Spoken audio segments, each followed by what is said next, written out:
Shalom, damai Kristus beserta kita. Sebelum kita melanjutkan kembali sesi pengkhotbah, saya mau mengulang kembali apa itu musim menabur dan apa itu musim menuai. Takutnya ada yang salah mengerti tentang musim menabur dan musim menuai. Kitab suci itu sendiri sebenarnya isinya adalah pengulangan-pengulangan pengkhotbah. Di bawah matahari tidak ada yang baru. Ulangan, mengulang keluaran. 1 Tawarik, 2 Tawarik, mengulang 1 Raja-Raja, 2 Raja-Raja. Dan kita akan mengulang sejenak musim menabur dan musim menuai, supaya tidak salah mengerti firman Tuhan. Tabur tuai itu adalah sebuah prinsip yang ditetapkan oleh Tuhan. Prinsipnya saja yang ditetapkan oleh Tuhan. Siapa menabur, pasti menuai. Apa yang ditabur, itu kehendak bebas. Yang menabur kebaikan akan menuai kebaikan, yang menabur kejahatan akan menuai kejahatan. Itu pasti. Karena prinsipnya sudah ditetapkan oleh Tuhan. Rahab, perempuan dalam kisah Yeriko. Dia berbuat baik dengan menyembunyikan mata-mata orang Israel. Ketika Yeriko berhasil direbut orang Israel, Rahab dan keluarganya tidak ikut dibunuh. Dia menabur, dia juga yang menuai. Itu hidupnya Rahab. Segala pilihan dan keputusan terserah Rahab. Yakub, kata Esau kakaknya, tepat seperti namanya. Arti nama Yakub itu penipu, saudara. Dalam hidup Yakub sering menipu. Hasilnya, Yakub juga sering ditipu. Yakub menabur, Yakub juga yang menuai. Itu hidupnya Yakub. Segala pilihan dan keputusan terserah Yakub. Daud, dia mengambil istri Uria dan sengaja membiarkan Uria mati terbunuh di medan perang. Dan firman Tuhan dalam 2 Samuel 12 ayat 11 berkata, Aku akan mengambil istri-istrimu dan memberikannya kepada orang lain.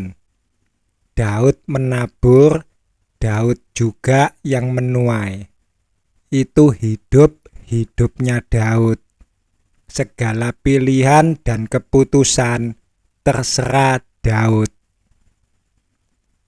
Tetapi kita tidak akan bicara tabur tuai yang seperti itu.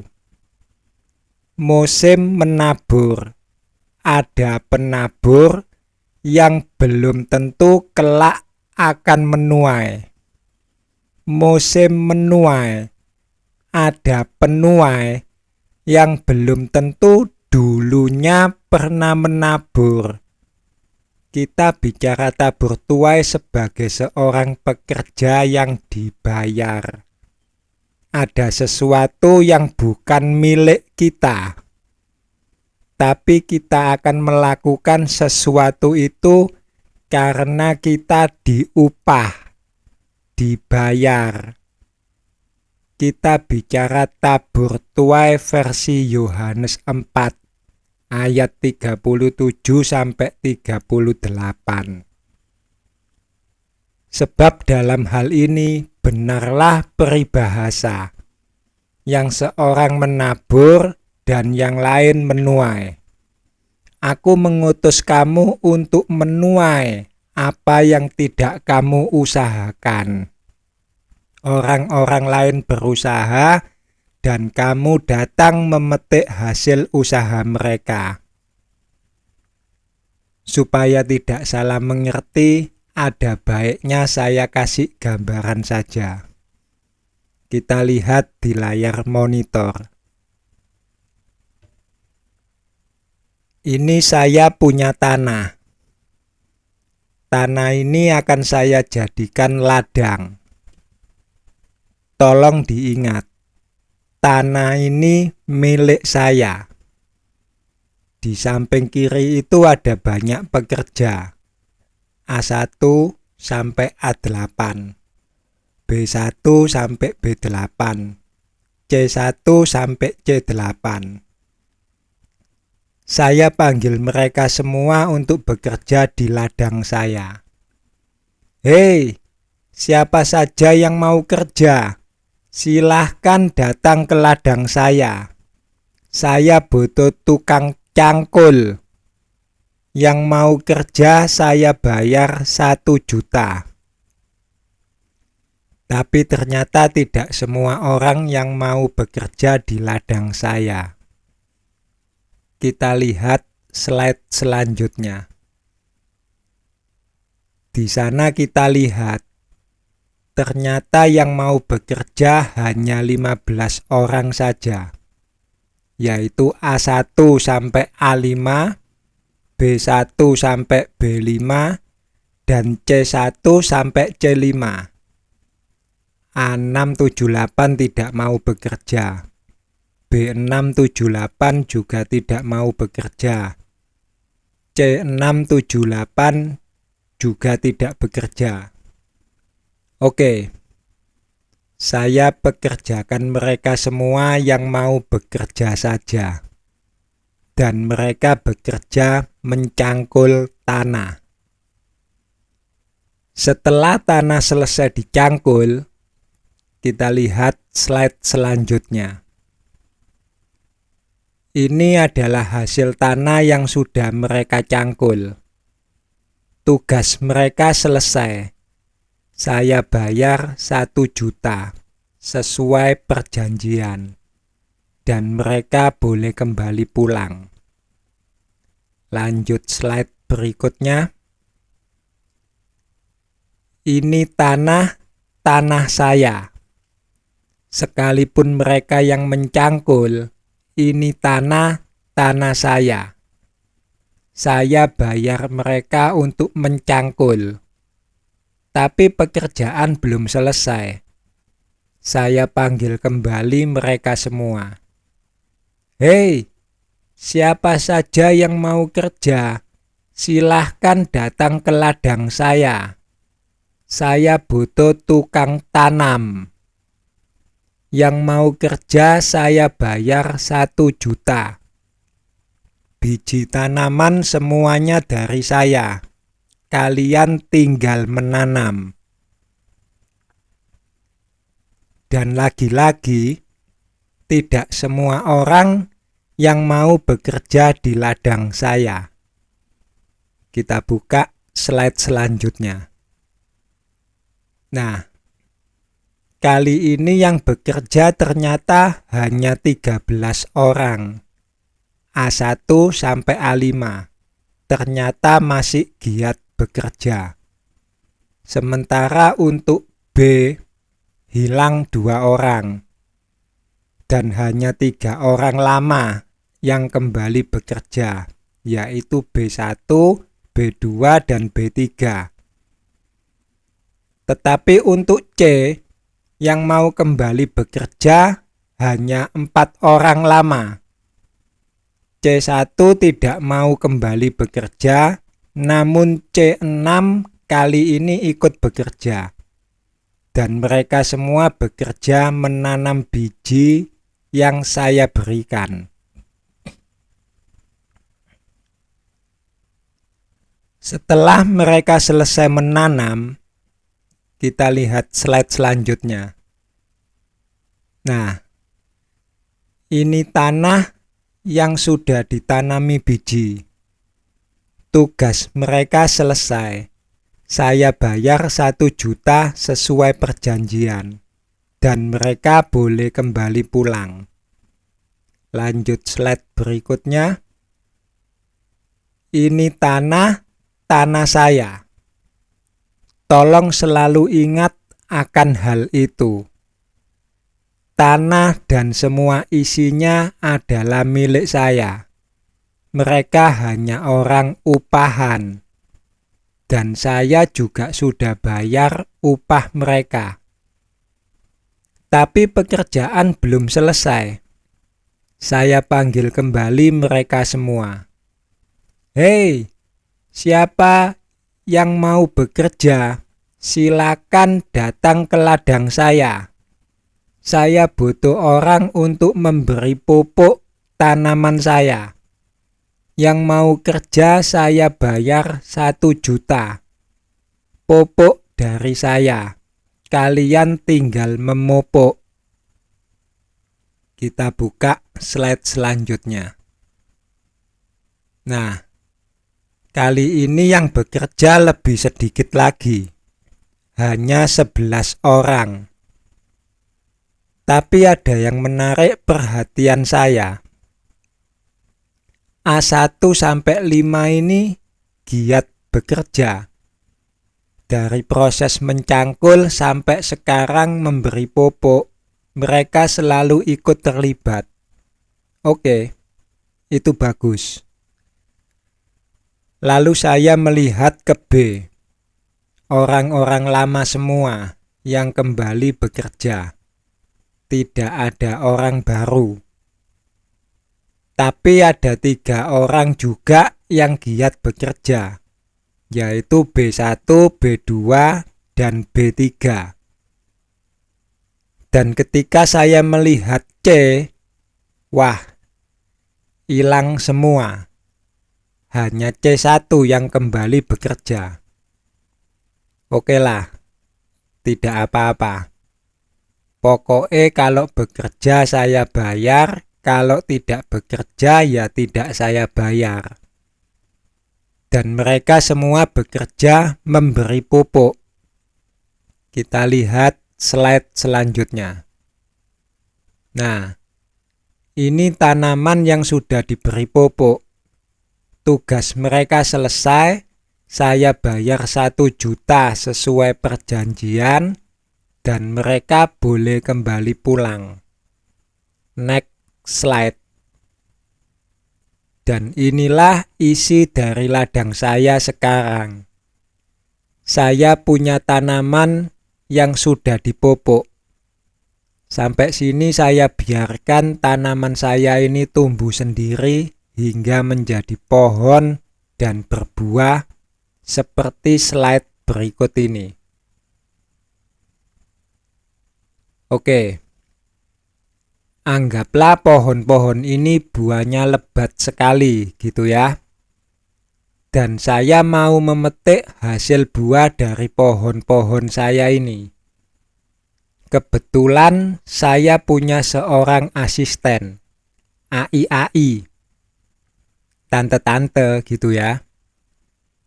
Kalian bisa panggil AI Asong.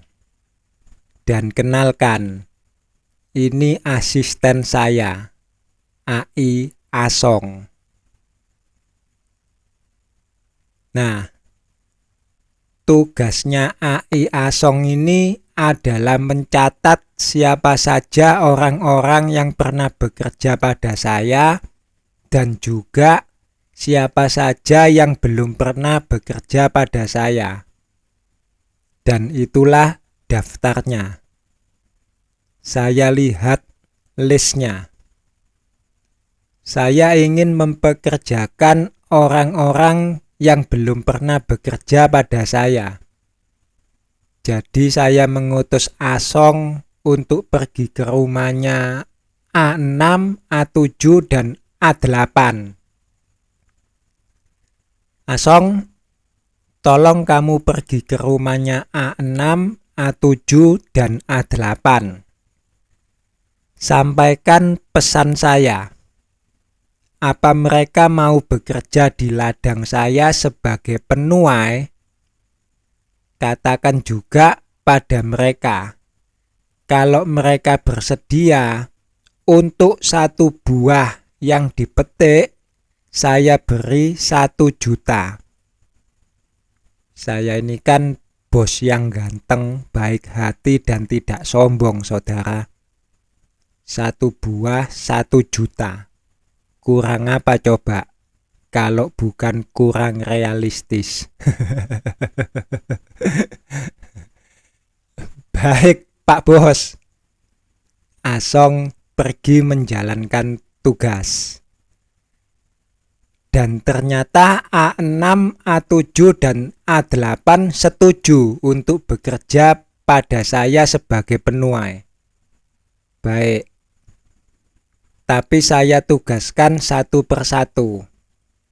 A6, kamu berangkat terlebih dahulu.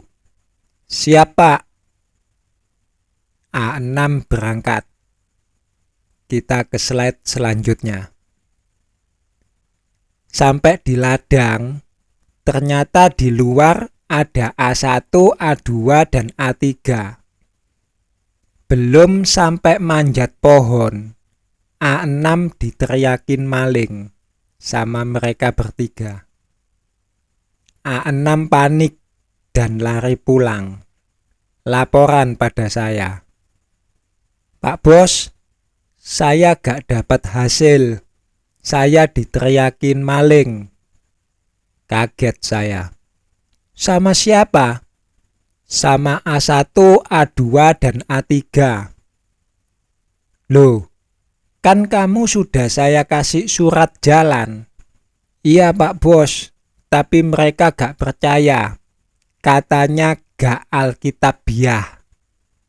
Saya tidak pernah ikut menabur, kok mau menuai. Oke, kamu di sini dulu. Jangan khawatir. Dapat buah, gak dapat buah, kamu tetap saya bayar. Saya kirim A7. A7, kamu berangkat sekarang. Kamu tuai buah-buah di pohon saya.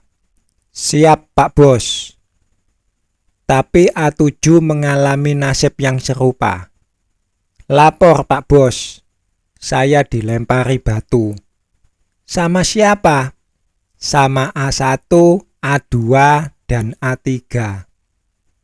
Saya kirim A8. A8 pulang bonyok semua wajahnya. Siapa pelakunya? Awawu, awuwa, awiwa. Mulutnya bonyok sampai gak bisa bicara. Saya balik ke AI Asong. Asong, tolong tampilin list. Ting!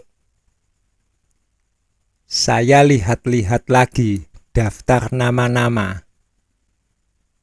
Kali ini saya mau ambil mereka yang sudah pernah bekerja sebagai penabur. Saya ambil A4 dan A5. Asong, sampaikan pesan saya yang sama pada mereka berdua. Kalau mau menjadi penuai di ladang saya, 1 juta untuk 1 buah. Siap bos. Dan mereka berdua setuju. Saya langsung utus mereka berdua ke ladang. Lanjut slide berikutnya. Sampai di ladang, mereka berhasil menuai beberapa buah dan menyerahkan hasilnya pada saya. Saya tanya, apakah di sana ada A1, A2, dan A3? Ada bos.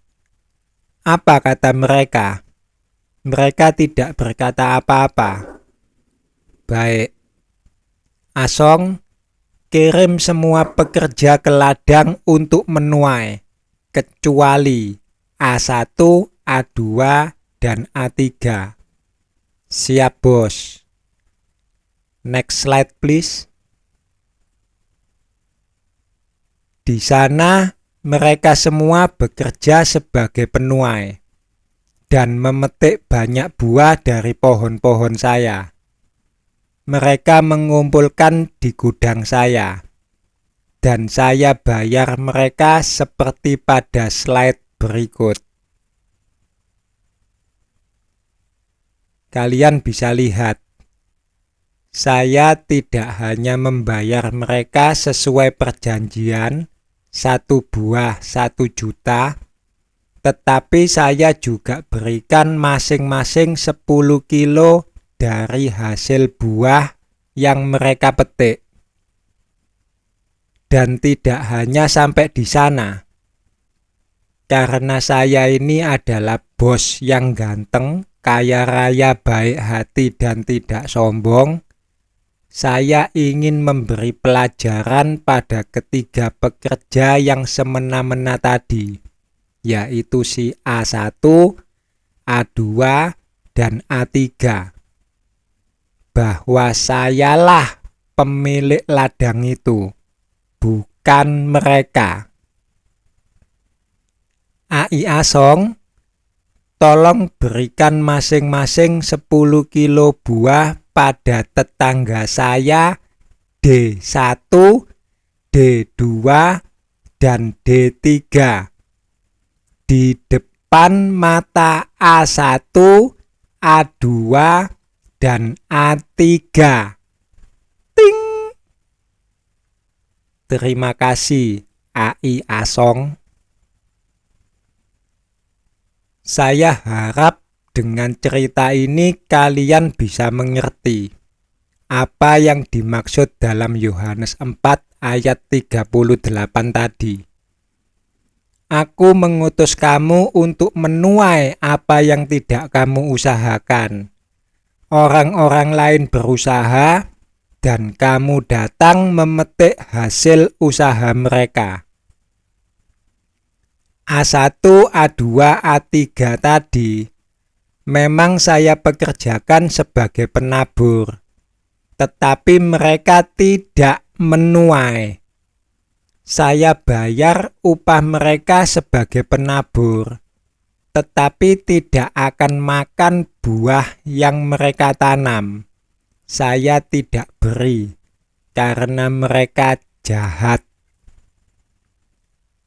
A6, A7, dan A8, mereka saya pekerjakan sebagai penuai. Mereka tidak pernah menabur. Mereka tidak ikut mencangkul. Mereka tidak ikut menanam. Mereka tidak ikut memupuk. Mereka hanya memetik apa yang sudah ditanam A1, A2, dan A3. Upah mereka saya bayar, dan saya beri bonus bisa menikmati buah yang tidak mereka tanam. Sedangkan A4 dan A5 saya pekerjakan baik sebagai penuai maupun sebagai penabur. Upah mereka sebagai penabur saya bayar, upah mereka sebagai penuai juga saya bayar, dan saya juga beri bonus bisa menikmati buah yang mereka tanam. Untuk D1, D2, dan D3 itu karena kemurahan hati saya. Mereka tidak menabur, tidak juga menuai. Tapi saya beri gratis buah dari pohon saya. Siapa yang berani protes? Rupa langit kamu tahu membedakannya, tetapi tanda-tanda zaman tidak.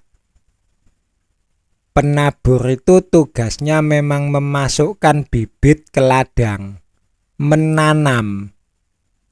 Penuai itu tugasnya memang mengeluarkan bibit yang sudah menjadi buah, mencabut. Walaupun pada akhirnya saya hanya bisa berkata pengkhotbah 3, Semua tidak dapat ditambah dan dikurangi. Allah berbuat demikian supaya manusia takut akan Dia.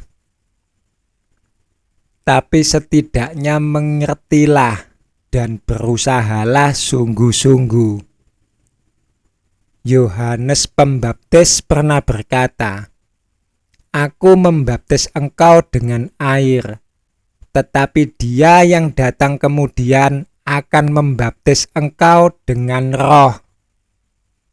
Dan Yesus mengajar Nikodemus, "Engkau harus dilahirkan kembali. Apa yang dilahirkan dari daging adalah daging.